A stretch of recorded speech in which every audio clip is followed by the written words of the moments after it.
Hello, I'm Lara. And I'm Marina. Today we're going to have an interview with our sports teacher, Mr. Lederer. Okay, our first question. Why did you become a sports teacher? Well, I'm afraid I'm going to answer this question just the way every teacher would. I like to play with students. I like to work with young students, with young adults, and I love doing sports myself. So I try to combine these two things in working with students in doing sports. For how many years are you working as a sports teacher now? This is my 6th year now, so I've been working for 5 years as a teacher. How many sports lessons do you have in a week? This year I'm teaching 17 lessons in total, 13 regular lessons plus 4 in additional afternoon courses.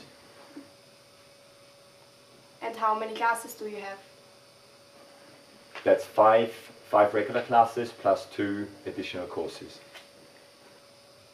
And can you tell us which grades are they?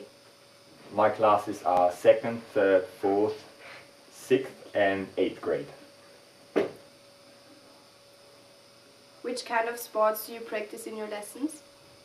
I try to keep my lessons as manifold as possible. I try to do as many sports and many different sports and movements as possible.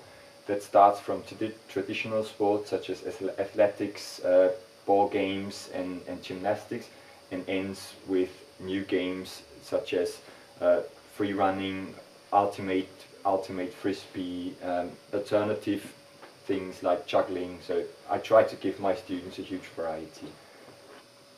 Which sports are the most popular with the students?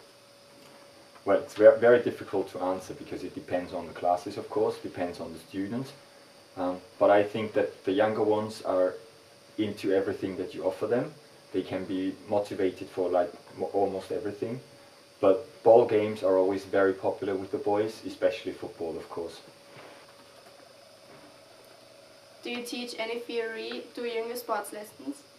Always. The older the students get, the more emphasis I put on teaching theory behind what we do and why we do certain things. For example, I try to explain how we warm up and why we do certain exercises for warming up, and the older the students get, I try to explain and make them know why we do certain exercises and what effects they have within the body. Which facilities do we have in school, and do you think it's enough? Well, I think that our school is very privileged when it comes to our facilities.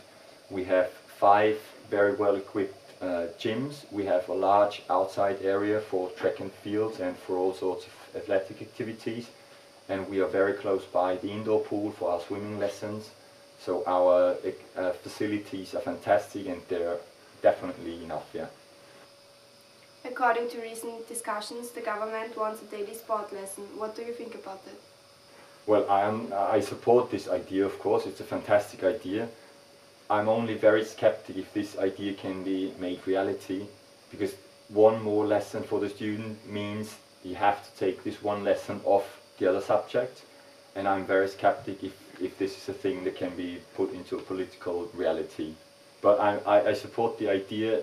The more sports, the more people exercise, the more students exercise, the better it will be. And our last question, what do you do to stay fit? Well, personally, I do a lot of endurance sports. I love cycling, I love jogging and running. In the winter, I'm in the mountains for skiing. And of course, I have almost 20 lessons to exercise with my students. Thank you for the interview. You're welcome.